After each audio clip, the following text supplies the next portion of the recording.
मोनिका गुप्ता जी, जय जय राधा वल्लभ शेरवंश। महाराज जी, आपके चरणों में कोटि कोटि प्रणाम। महाराज जी, पिछले कुछ समय से बहुत एक दुविधा चल रही है। महाराज जी, घर में कॉकरोच की वजह से पेस्ट कंट्रोल कराना या करना पड़ता है। महाराज जी, मन में बहुत पाप का भाव आ रहा है। हर जीव को जीने का अधिकार है।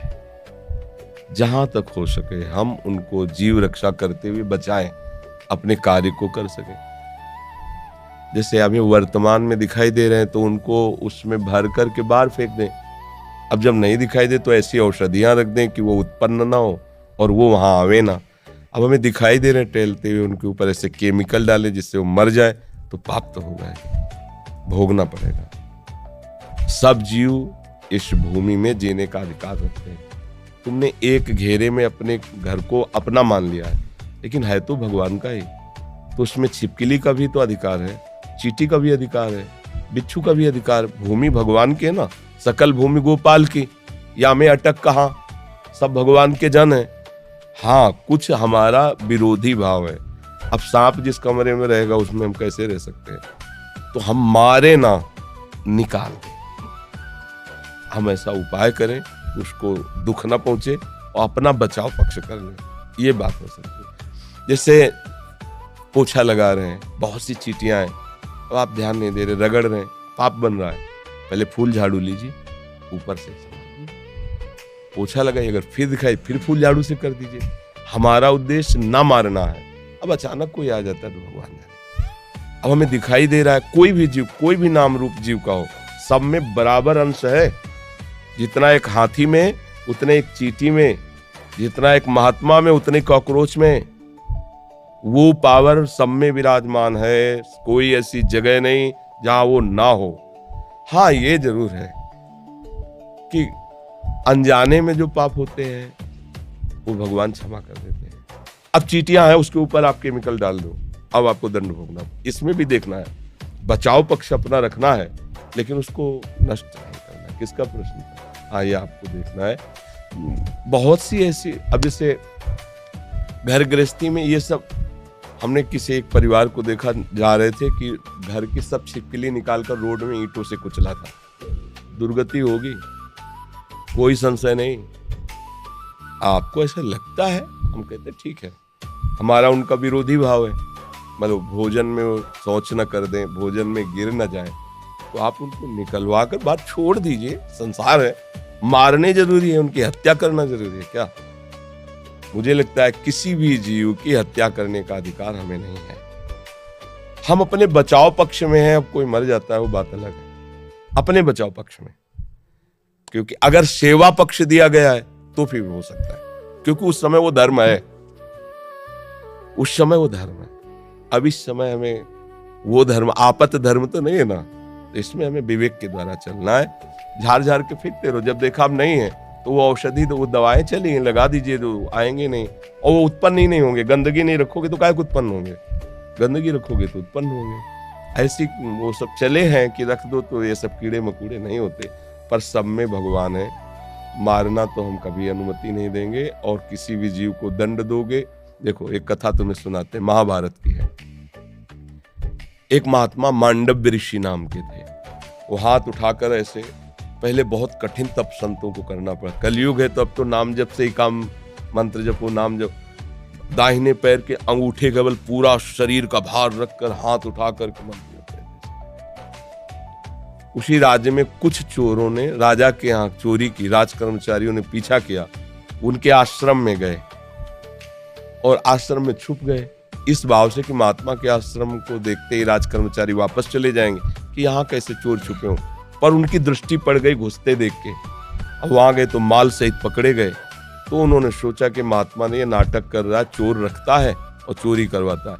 तो उसी अवस्था में मांडव्य ऋषि को भी ले गए और राजा के सामने पेश किया कि समस्त चोरों को पकड़ लाए तो उनका शूली की सजा दे दो। शूली की सजा बड़ी भयानक होती थी। एक भाले जैसे यंत्र में ऊपर से सीढ़ियों से ले जाकर उसे छोड़ा जाता था, गुदा द्वार से वो जितना घुस जाए, भाले जैसा, अब उसे में टंगा। अब प्राण शक्ति जितनी उसकी हो, जितने मिनट जिए, जितने घंटे जिए, कोई घंटों जी जाता था, रक्तस्राव हो रहा है, तड़प रहा है। अब वो केवल एक शूली ऐसे लंबी ऊपर से छोड़ दिया और गुदा द्वार में जितना घुस गया, यहाँ तक, यहाँ। अब वो तड़प तड़प के बड़ी भयानक मृत्यु होती थी। महात्मा को भी ऐसे किया गया। वो तो साधारण जीव थे, सब मर गए। जो इस सूली गई गुदाद्वार से अंदर सुचेतना जागृत हुई, लगाया पद्मासन, उसी पे बैठ गए सूली पे। अब ये तो योगी थे। अब वहां बधशाला में तब जाया जाता है जब दूसरा कोई राजा है, तो 2-4 रोज तो हो ही जाते थे अपराधी, तो दूसरे दिन उतारने गए तो वो तो सब मरे थे और ये पद्मासन में बैठे थे। भाग के गए राजा से बताया। राजा ने कहा ये तो बड़ा अपराध बन गया, कोई ऋषि आ गया, उन्हें ये क्यों नहीं बताया ऋषि। अब आगे गौ करके ब्राह्मण करके मर्यादा थी कि गौ ब्राह्मण सामने है तो दया कर देते थे ऋषि जन, फिर साप नहीं देते थे। पहले बड़ा पावर मंत्रों का होता था। हाथ जोड़, महाराज हमें बिल्कुल पता नहीं कि आप यहाँ कैसे लाए गए, मुझे बिल्कुल पता नहीं, अब मुझे क्षमा कर दीजिए, मैं बिल्कुल नहीं। बोले मुझे आपसे कोई मतलब नहीं, पहले ये निकलवाओ सूली। लाख कोशिश की गई, सूली निकली नहीं, तो उनका काट दो, ऐसे काट दिया गया, सूली काट दी गई। सीधे वहां से अंतर्ध्यान हुई, धर्मराज के पास पहुंचे, क्योंकि पावरफुल महात्मा थे। धर्मराज से कहा कि मैंने क्या ऐसा पाप किया जो तुमने दंड विधान किया, क्योंकि ऊपर हाई कमान तो वहां है ना, क्रिया यहां दिखाई दे रही, कारण तो वहां है ना, पूरा हिसाब किताब उनके पास। तो बड़े गुस्सा में थे। उनका गुस्सा मत होइए महाराज, आप देख लीजिए, जैसे अपने है ना कि रिवर्स करके फिर वही सीन चला के दिखा दी टीवी में, तो वहां उन्होंने सीन दिखाई। ये 8 वर्ष के बच्चे हैं, खेल खेल में तितली को पकड़ा और उसकी गुदा के द्वार में बम्बूल का कांटा डाल दिया और छोड़ दिया। तड़प तड़प के वो तितली, काफी समय में बम्बूल का कांटा बड़ा होता है, तो जानते उसका परिणाम क्या आया? सूली उनके गुदा में डाली गई महात्मा होने पर भी। अच्छा, गुदा से कांटा निकाला नहीं तो सूली निकली नहीं। ये केवल मुंह जबानी कथा नहीं, महाभारत में भगवान व्यास देव जी ने इसको लिखा है। तो उनका नाम हुआ अणिमांडव्य। तब उन्होंने कहा कि हम नया नियम बनाते हैं, 14 वर्ष तक के बालक के पहले के अपराध जो है वो नहीं माने जाएंगे, वो मैं क्षमा करने का विधान बनाता हूं। और तुम मुझे बालक को इतना बड़ा दंड दिया उस खिलवाड़ का, इसलिए तुम मृत्यु लोक में जाओ, 100 वर्ष के लिए मैं तुम्हें शाप देता हूँ। तो वही विदुर जी के रूप में आए, साक्षात धर्मराज। अंश से युधिष्ठिर है, लेकिन साक्षात धर्मराज विदुर जी के रूप में आए। अणिमांडव्य ऋषि के आज भी वसूली वैसी है। अब आप सोचो, एक महात्मा इतना बड़ा पावरफुल, जो न्यायाधीश को भी मृत्यु लोक में भेज दिया दंड देके, उसकी सूली नहीं निकली, तो आप काकरोच को या किसी जीव को, मुझे लगता है कि हिसाब है, तो बचो, ऐसे कर्म मत करो जिससे पाप हो। हम 100 बार झाड़ के फेंक देंगे बाहर, वो डस्टबिन नहीं होते, डस्ट पेन क्या कहते हैं? हाँ, फेल। हम तो देहाती आदमी यार, तो हमें बीन और पेन में कोई अंतर नहीं ले जाता, बाहर फेंक दे। नाम जप करो, पवित्र रखो, पहले से ही केमिकल ऐसा रख लो जिससे वहां उनकी उत्पत्ति ना हो। आप देख के डालोगे कि ये, अब वो सीधा हत्या है, वो आपका अपराध।